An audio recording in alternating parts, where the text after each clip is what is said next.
The bronze and gold leaves of the sugar maples lining Brookdale Drive crunched under Maya Chen's worn Converse sneakers as she walked up the familiar slate pathway to her childhood home. The two-story colonial, with its pristine white siding and forest green shutters, stood like a monument to middle-class aspiration in one of Chicago's most coveted suburbs. Even after 2 years of living on her own, Maya still felt her shoulders tense as she approached the glossy black front door with its seasonal wreath, perfectly arranged autumn leaves and miniature pumpkins that screamed, Pinterest perfect. At 23, Maya carried herself with the cautious posture of someone who'd learned early that her presence could be both welcomed and criticized in the same breath. Her long black hair was pulled back in a messy bun, and she wore her usual uniform of dark jeans and an oversized cardigan, comfortable clothes that her mother Linda would undoubtedly comment on within the first 5 minutes. "Maya, you're 30 minutes early," Linda said as she opened the door, her voice carrying that familiar note of controlled irritation. At 52, Linda Chen maintained the same rigid posture that had intimidated Maya throughout her childhood. Her shoulder-length bob was perfectly styled, her makeup flawless despite it being a casual Saturday afternoon. She wore a cream-colored cashmere sweater and pressed khakis, the uniform of a successful suburban real estate agent who sold million-dollar homes to Chicago executives seeking the perfect family environment. "I thought I'd help with dinner prep like always," Maya replied, noting how her mother's dark eyes quickly scanned the street behind her, checking which neighbors might witness this interaction. The Patels across the street were raking leaves. Mrs. Henderson was walking her golden retriever. Linda's smile tightened almost imperceptibly. "Well, come in then," Linda said, stepping aside with the practiced grace of someone accustomed to hosting clients in her home. Inside, the house buzzed with an energy Maya hadn't seen since her high school graduation party 5 years ago. Her father, David, was in the living room, carefully rearranging the leather furniture that normally sat in perfect formation around their gas fireplace. At 55, David Chen still carried himself with the methodical precision of a CPA who'd built his practice from nothing after immigrating from Taiwan 30 years ago. His graying hair was neatly combed, and even on a Saturday he wore pressed chinos and a button-down shirt. Kevin, Maya's 21-year-old brother, emerged from the basement carrying folding chairs. At 6 feet tall, he'd inherited their father's lean build and their mother's sharp features, but his easy smile had always made him the more socially comfortable of the two siblings. He was the golden child, MBA student at Northwestern, internship at a prestigious consulting firm lined up for summer, steady girlfriend from a good family. Everything Maya wasn't. "Hey sis," Kevin said, giving her a quick hug that felt apologetic somehow. His Northwestern University sweatshirt was pristine, as if he'd just changed into it. "What's all this for?" Maya asked, setting her worn leather purse on the marble-topped entry table, a piece Linda had purchased after a particularly successful quarter in real estate. "Oh, just a small get-together tomorrow," Linda said dismissively, not meeting Maya's eyes as she straightened a silk flower arrangement that was already perfect. "Nothing major. Kevin, put those chairs in the basement. We won't need them all."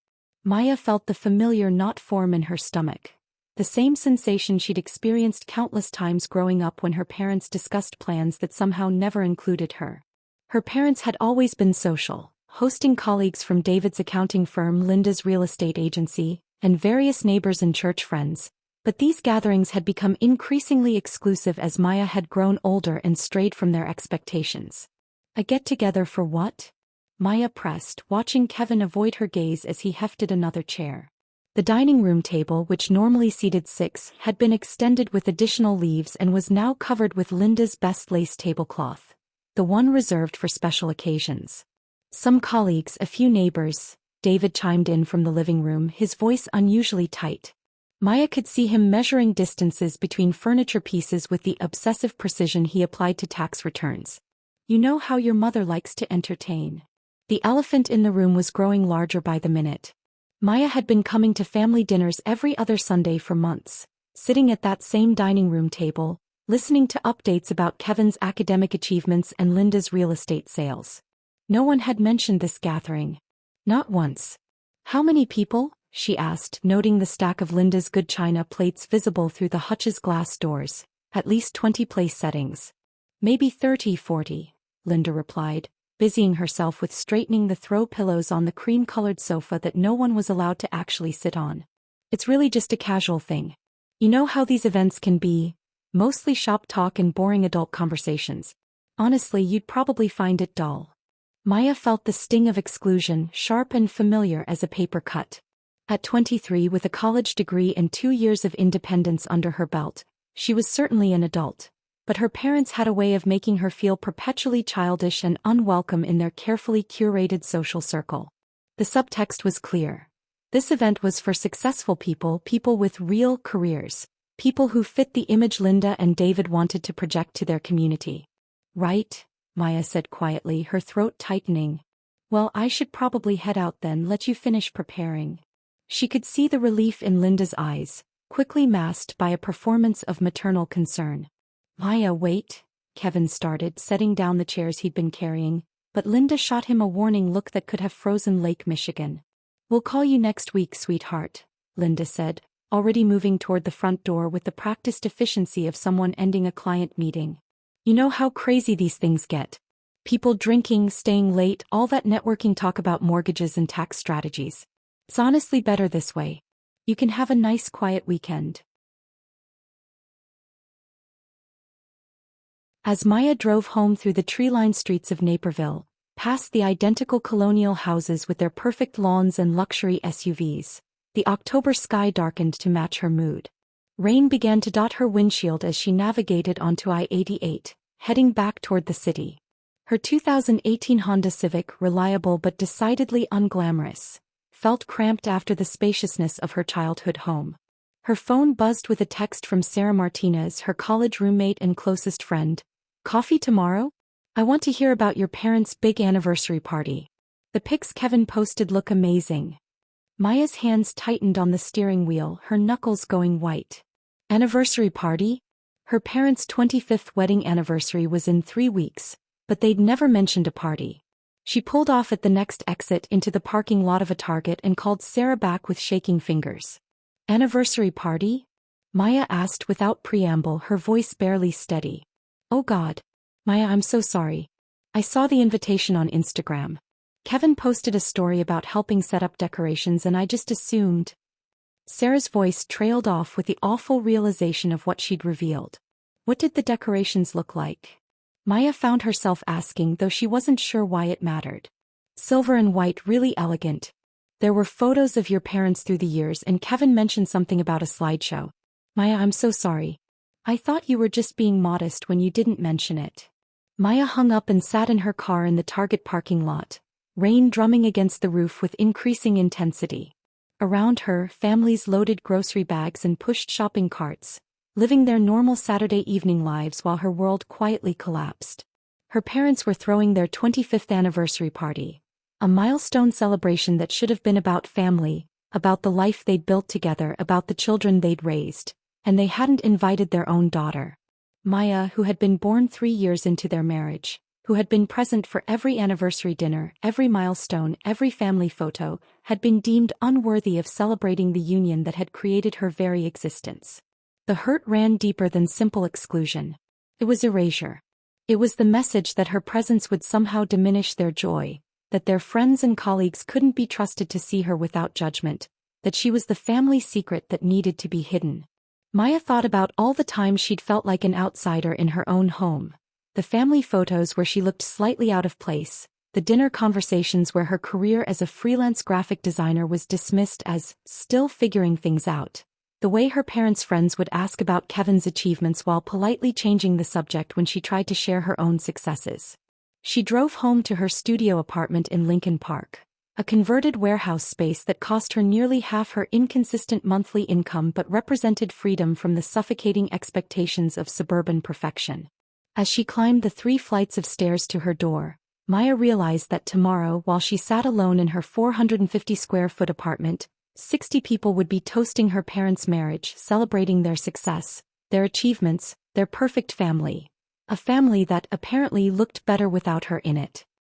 Maya's studio apartment occupied the top floor of a converted 1920s warehouse, with exposed brick walls, industrial-style windows, and hardwood floors that creaked with every step.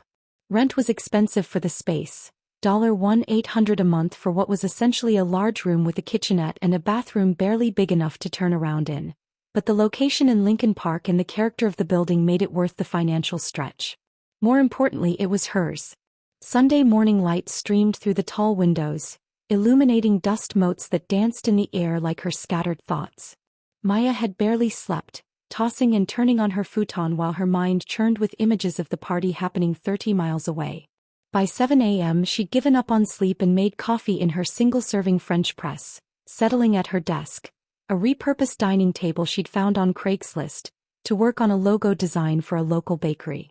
The client had requested something warm and inviting but sophisticated, but Maya found herself staring at a blank Illustrator canvas, unable to focus on color palettes and typography while her family celebrated without her.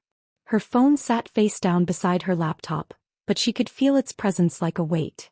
Part of her wanted to drive to Naperville and confront her parents in front of all their guests, while another part wanted to disappear entirely, maybe catch a train to somewhere she could start over without the burden of being the disappointing daughter. At 11:30 a.m. her phone rang.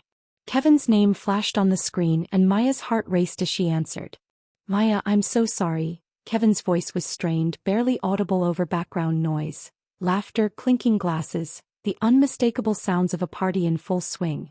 She could hear someone playing piano in the background. Probably Mrs. Wu from church, who always volunteered to provide entertainment at social gatherings. "You're calling me from the party," Maya stated, her voice flat. "I'm in the bathroom upstairs. Maya, this is so messed up. There are like 60 people here. Mom hired a caterer, that fancy place from downtown Naperville. There's a photographer taking pictures, a slideshow of family photos, and people keep asking where you are." Maya closed her eyes, feeling the familiar burn of tears. The scale of the celebration made the exclusion even more painful.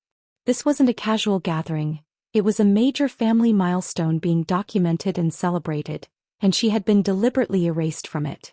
"What did you tell them?" she asked, her voice barely above a whisper. "That you were sick with the flu." "But Maya, Mr. Henderson from next door asked about your graphic design business. He wants to hire you for his law firm's rebranding.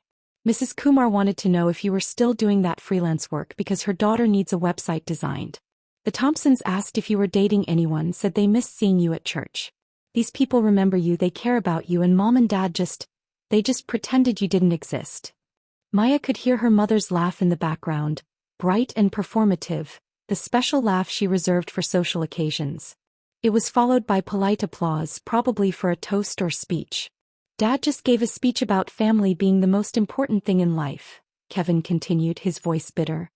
"He talked about how blessed they feel to have raised 2 children who make them proud every day." Maya, I wanted to throw something at him. "Don't," Maya said quickly. "Don't make this worse for yourself. You still have to live with them. Mom's been telling everyone that you're focusing on your career right now, that you're too busy to attend family events. She's making it sound like it was your choice not to be here." The background noise grew louder, and Maya could hear her father's voice calling for Kevin. "I have to go," Kevin whispered. "But Maya, this isn't right. You're their daughter. You should be here, giving a speech, cutting the cake, being in the family photos. This is your family too." After he hung up, Maya sat in the silence of her apartment, surrounded by the evidence of her independent life, half-finished design projects tacked to the walls, unpaid bills stacked on her desk, a small gallery of her best work that no one from her family had ever seen. The morning sun had shifted, and her apartment was now filled with harsh light that highlighted every flaw. The scuff marks on the hardwood floors, the paint chipping around the windows, the general shabby chic aesthetic that was more shabby than chic when you couldn't afford to refresh it. She thought about the narrative her parents had constructed for their friends and colleagues. The successful accountant and his thriving real estate agent wife, blessed with 2 wonderful children. Kevin, the MBA student destined for corporate success, and Maya, the mysterious daughter who was focusing on her career and too busy for family obligations. It was a story that erased her struggles, her disappointments, and most importantly, her deliberate exclusion from family events. Maya had always been the child who asked uncomfortable questions. Why did they have to attend church services conducted in a language she didn't speak? Why was academic achievement more important than happiness? Why did her parents care more about what the neighbors thought than what their own children felt? As she grew older, These questions had evolved into lifestyle choices that her parents found increasingly difficult to explain to their social circle. There was her decision to drop out of pre-law at Northwestern after 2 miserable semesters, choosing instead to finish her degree in fine arts at a less prestigious school. There was her refusal to move back home after graduation, insisting on the expensive independence of city living over the practical savings of the suburban family home. There was her career as a freelance graphic designer, creative, unpredictable, and impossible to summarize in the kind of neat professional categories that impressed other parents at anniversary parties. Most problematically, there was her dating history. While Kevin brought home Emily, a sweet pre-med student from a Korean-American family that Linda and David approved of, Maya's relationships had been a series of artists, musicians, and other creative types who didn't fit the mold of successful suburban sons-in-law. Her last relationship had been with Jake, a documentary filmmaker who worked part-time at a coffee shop and drove a motorcycle, everything her parents associated with instability and poor judgment. As the afternoon wore on, Maya found herself doing something she hadn't done since high school. She started writing. What began as an angry journal entry full of hurt and resentment slowly transformed into something more thoughtful. A reflection on family dynamics, on the weight of expectations, and on what it meant to be seen and valued for who you are, not who others want you to be. She wrote about growing up as a second-generation immigrant in a household where love was expressed through achievement and success was measured by others' approval. She wrote about the particular pain of being the child who doesn't fit the narrative, who brings questions instead of answers, complications instead of simple pride. The words flowed with a clarity that surprised her, as if years of unspoken thoughts were finally finding their voice. She wrote about the exhaustion of constantly trying to earn love that should be unconditional, about the way exclusion becomes internalized as personal failure, about the courage required to choose authenticity over acceptance. By evening she had 4 pages of raw, honest writing. She read it back, surprised by its power and vulnerability. For the first time in months she felt like she had something important to say, something that went beyond her personal hurt to touch on larger themes of family, identity, and belonging that might resonate with others. As night fell over Chicago, Maya made a decision that would change everything. Tomorrow she would find her voice. The Grind occupied the ground floor of a converted brick warehouse on Lincoln Avenue, its large industrial windows offering a view of the tree-lined street where Chicago's young professionals walked their dogs and pushed strollers toward the nearby park. Maya had discovered the coffee shop during her first month in the city, drawn by its authentic atmosphere, exposed brick walls painted white, mismatched vintage furniture, and the kind of lived-in character that couldn't be manufactured in suburban chain stores.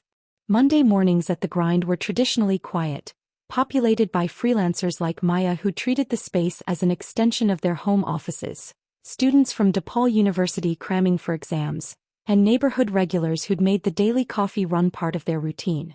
The smell of freshly roasted beans mixed with the gentle hum of conversation and the clicking of laptop keyboards, creating a soundtrack that Maya had come to associate with productivity and possibility. She'd been awake since 5 a.m., her mind still churning from the previous day's revelations and the writing session that had kept her up until nearly midnight. The pages she'd written sat folded in her leather messenger bag, and she carried them like a secret that was growing too large to contain. "The usual?"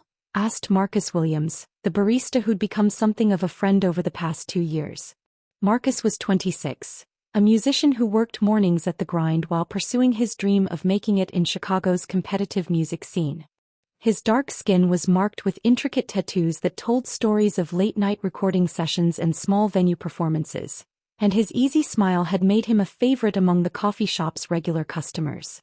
"Actually, make it a double shot today," Maya replied, settling onto her favorite stool at the high counter that ran along the windows. "I might need the extra courage." Marcus raised an eyebrow as he worked the espresso machine with practiced efficiency. "Courage for what? Big design presentation?" "Something like that," Maya said, patting her bag where the folded pages waited. The Grind hosted an informal open mic every Monday morning.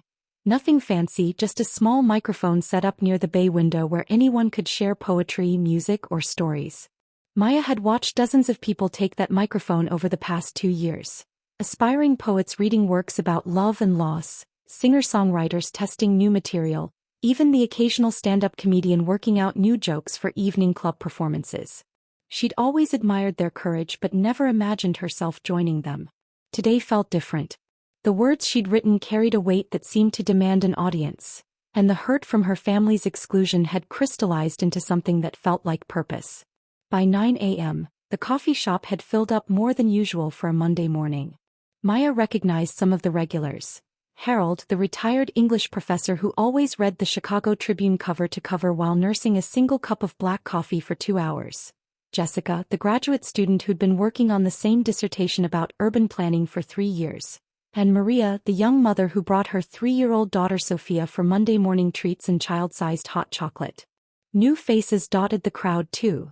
Business people grabbing coffee before meetings, tourists exploring the Lincoln Park neighborhood, students skipping morning classes for caffeine and procrastination. Maya counted about 25 people scattered across the mismatched couches, vintage armchairs, and small tables that Marcus had rescued from estate sales and thrift stores over the years. When Marcus approached the microphone at 9:15 for the weekly invitation, Maya surprised herself by standing up before she could lose her nerve. "I think I'd like to share something today," she said, her voice barely above a whisper.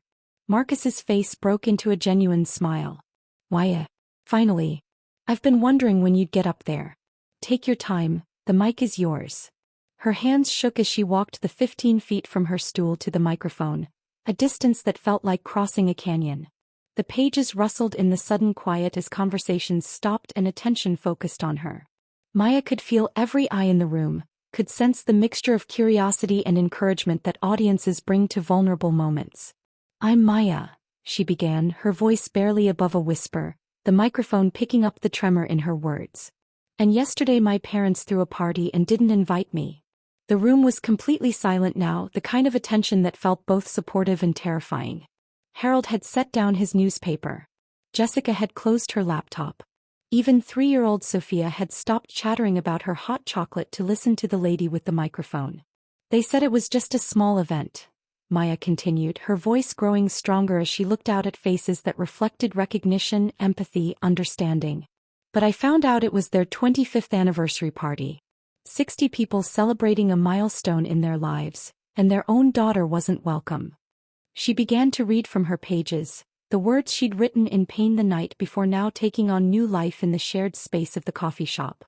She talked about the weight of family expectations, about growing up as the child who never quite fit the narrative her parents wanted to tell about their lives. She read about the particular challenges of being a second-generation immigrant, caught between her parents' dreams of success and her own need for authenticity. "I've spent 23 years trying to be the daughter they could be proud of," Maya read, her voice now clear and strong. "But somewhere along the way I realized I was trying to be proud of a person who didn't exist. The daughter they wanted was successful in ways they could explain to their friends. She had a traditional career, dated appropriate men, made choices that reflected well on their parenting. That daughter would have been invited to the anniversary party." The coffee shop was absolutely still, the only sounds the gentle hiss of the espresso machine and the distant traffic on Lincoln Avenue. "But that daughter wasn't me," Maya continued. "I'm the daughter who asks uncomfortable questions. I'm the one who chose art over law school, creativity over security, authenticity over approval. I'm the daughter who brings complications to family dinners, who dates the wrong people, who can't be easily categorized or explained." She looked up from her pages and saw tears in Harold's eyes, recognition in Jessica's face, understanding in Maria's expression as she held her daughter close. "Yesterday I learned that love in my family comes with conditions," Maya read. "That acceptance requires conformity. That being included means being someone else. And I realized that I've been so busy trying to earn their love that I forgot to love myself." Her voice grew stronger with each paragraph, and by the end she was speaking with a clarity and power that surprised even her.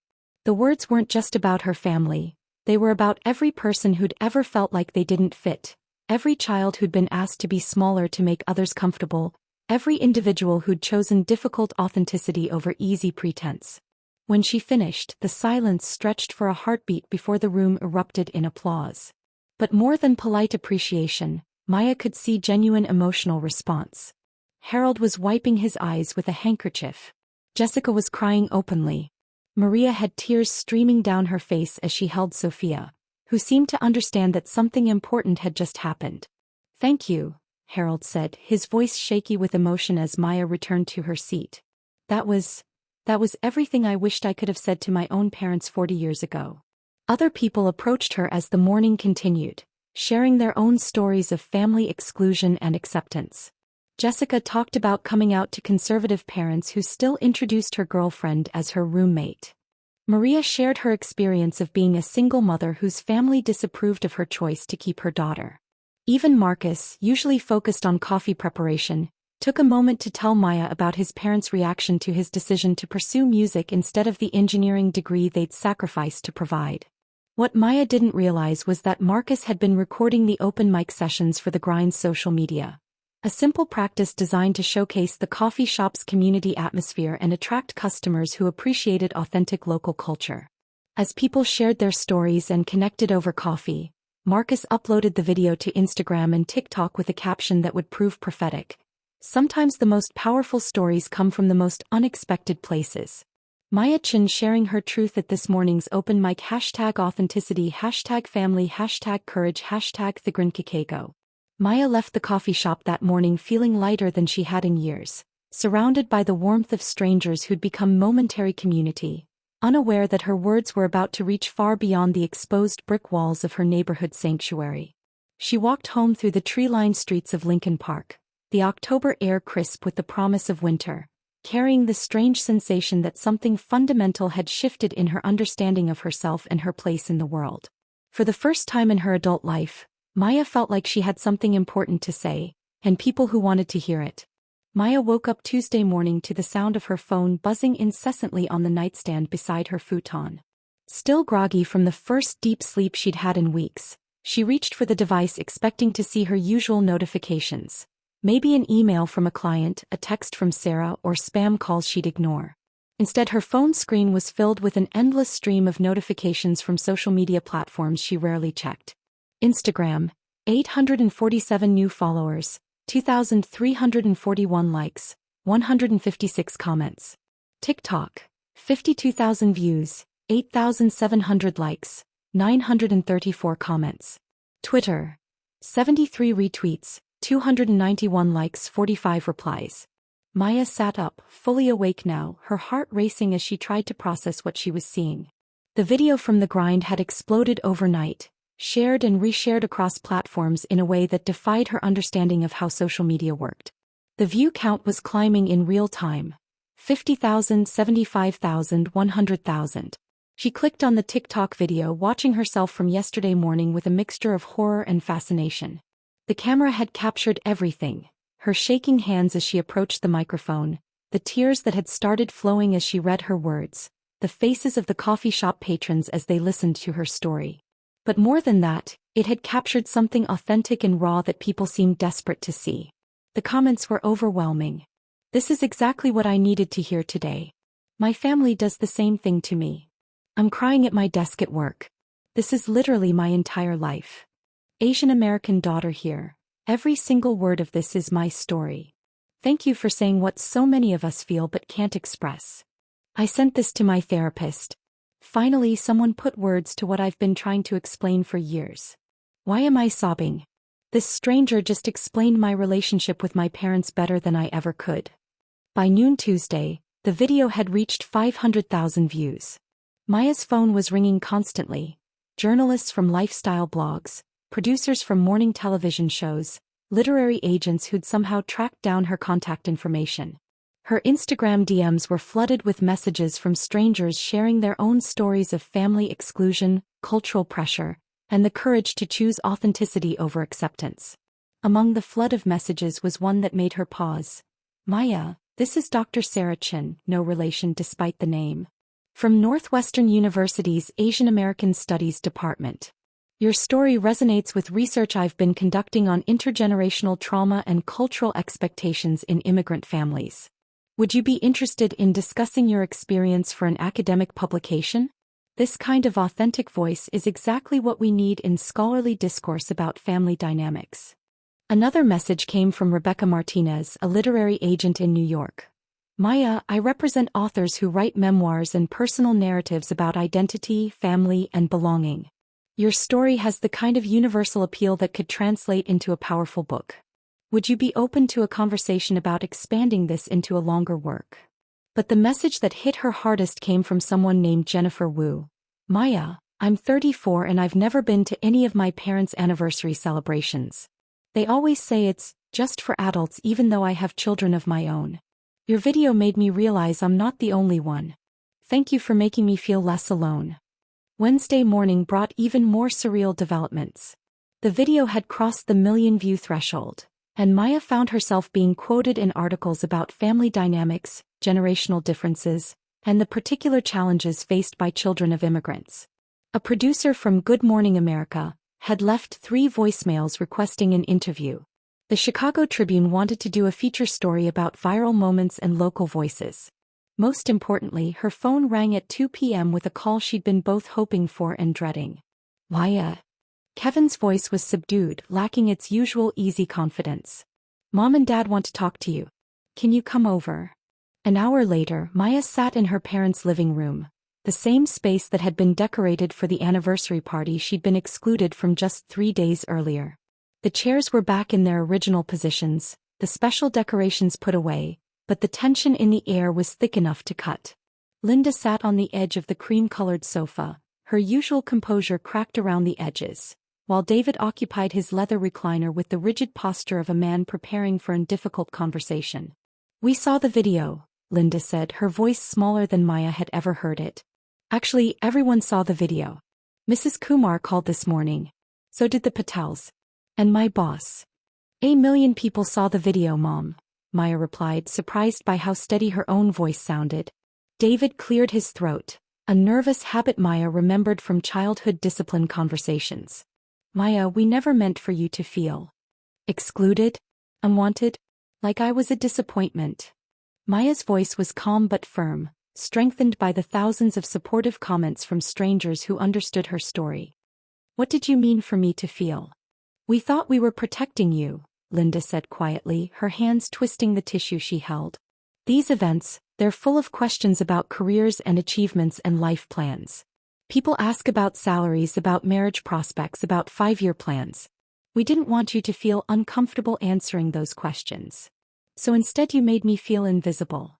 The silence stretched between them, 23 years of unspoken hurt finally given voice in front of a million strangers before it could be shared with her own family. I spent 3 hours yesterday reading the comments on your video, Kevin said softly from his position near the window.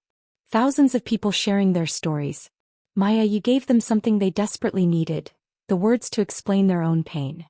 Linda's perfectly composed mask finally slipped entirely. I read them too. All those children feeling the same way you do. All those parents who didn't realize what they were doing to their kids. She paused, struggling with words that had never come easily. Your father and I, we came to this country with nothing but 2 suitcases and big dreams. Everything we built, every achievement, every success, it was supposed to be for you and Kevin. We thought that was love. Love isn't achievements, Mom, Maya said, feeling tears start to flow. Love is acceptance. Love is showing up. Love is being proud of who your children are, not just what they accomplish. Love is including your daughter in family celebrations even if she doesn't fit the image you want to project. David reached for Linda's hand, and for the first time in years, Maya saw her parents not as the intimidating figures of her childhood, but as flawed humans trying to navigate love in the only way they knew how. The video, Linda said finally, her voice breaking, it's beautiful, Maya. Painful but beautiful. I never realized how articulate you are, how much depth you have. I never realized how much hurt we were causing by trying to spare you from what we thought was judgment.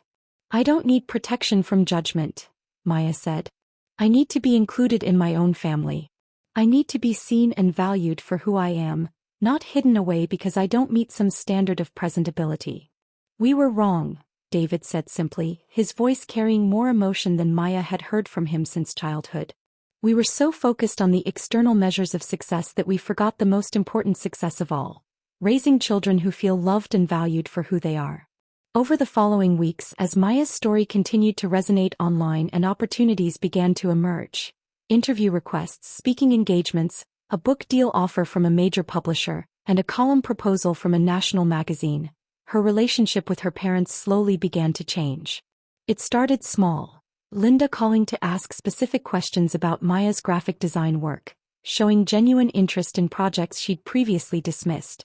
David forwarding her video to colleagues with pride instead of embarrassment, introducing her as "my daughter, the writer," instead of "my daughter who's still figuring things out."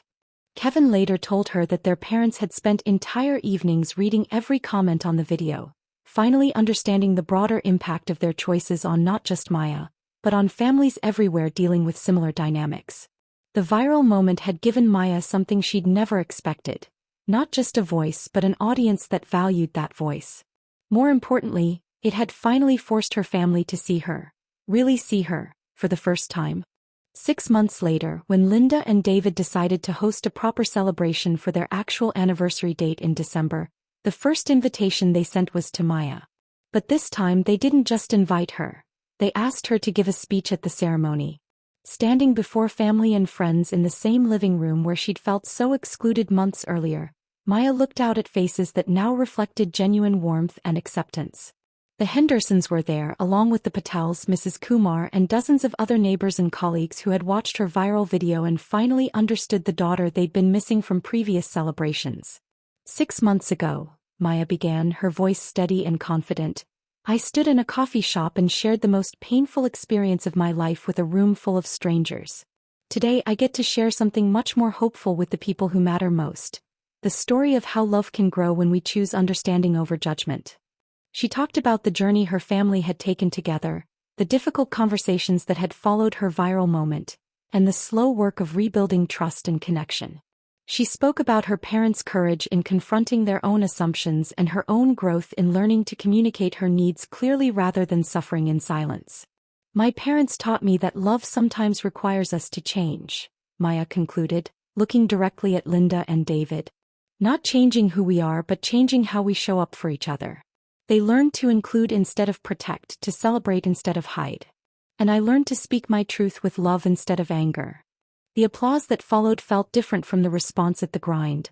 Warmer, more personal, filled with the complex emotions of a family that had found its way back to each other through honesty and effort. Later that evening, as guests lingered over coffee and anniversary cake, Maya found herself in conversation with Mr. Henderson, who had indeed hired her to rebrand his law firm, a project that had led to 3 other client referrals.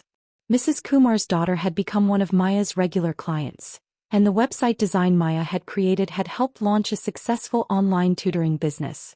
You know, Harold from the coffee shop said, appearing at Maya's elbow with a slice of cake, I've been coming to your Monday morning readings for the past 6 months. You've gotten quite good at this public speaking thing. Maya laughed, realizing that her weekly appearances at the Grind's open mic had become something of a local institution. What had started as a moment of desperate honesty had evolved into a regular practice of sharing stories, building community and helping others find their own voices. Maya, Linda appeared beside them, looking more relaxed than Maya had seen her in years. Mrs. Patterson wants to know if you'd be interested in speaking at the Asian American Women's Business Association next month. She thinks your story about family and authenticity would resonate with the group. 6 months ago, Linda would never have been the one facilitating professional opportunities for Maya. The change felt both monumental and quietly revolutionary. I'd love to, Maya said, squeezing her mother's hand. As the evening wound down and guests began to leave, Maya helped clean up in the kitchen, a ritual that had been absent from family gatherings for years. Kevin dried dishes while David packed leftover cake, and Linda sorted through the gifts and cards that celebrated not just 25 years of marriage, but a family's commitment to growth and change. Maya, David said as they finished the dishes, I want you to know that your video, what you said about us, it changed more than just our family. I've had 3 clients tell me that watching it helped them understand their own children better. Your courage to speak the truth created ripples we'll probably never fully know about. Maya thought about the thousands of messages she'd received over the past 6 months, the speaking engagements that had grown from her viral moment, the book she was now writing about family dynamics and cultural expectations. What had started as personal pain had become a bridge to others experiencing similar struggles.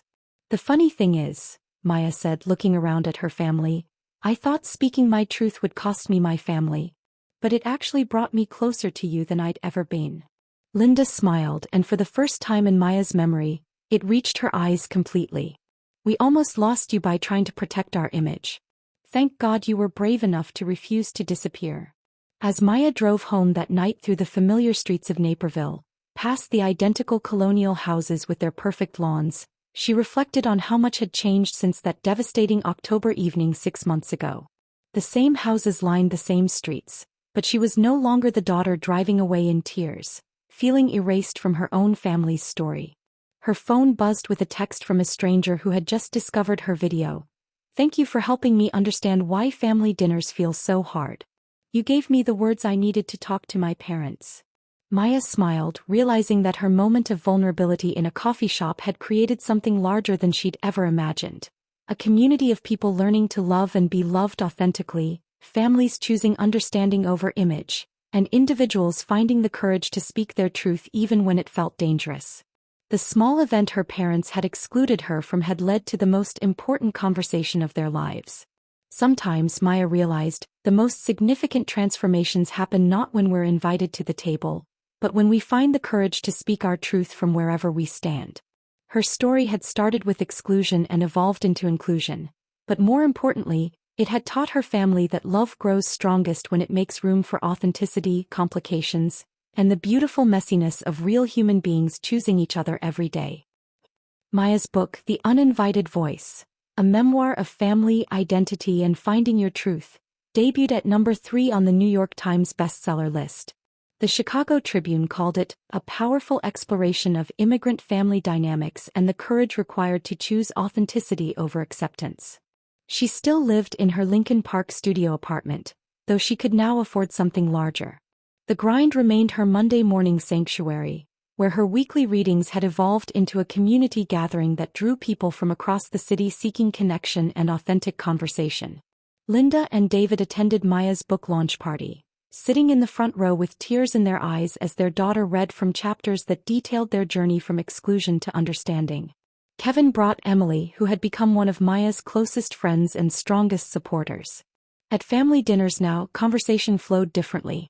Instead of focusing solely on achievements and external markers of success, they talked about feelings, challenges, and the ongoing work of building relationships based on acceptance rather than performance. Maya's viral moment had taught her that sometimes the most powerful acts of love require us to risk everything we think we want in order to find everything we actually need.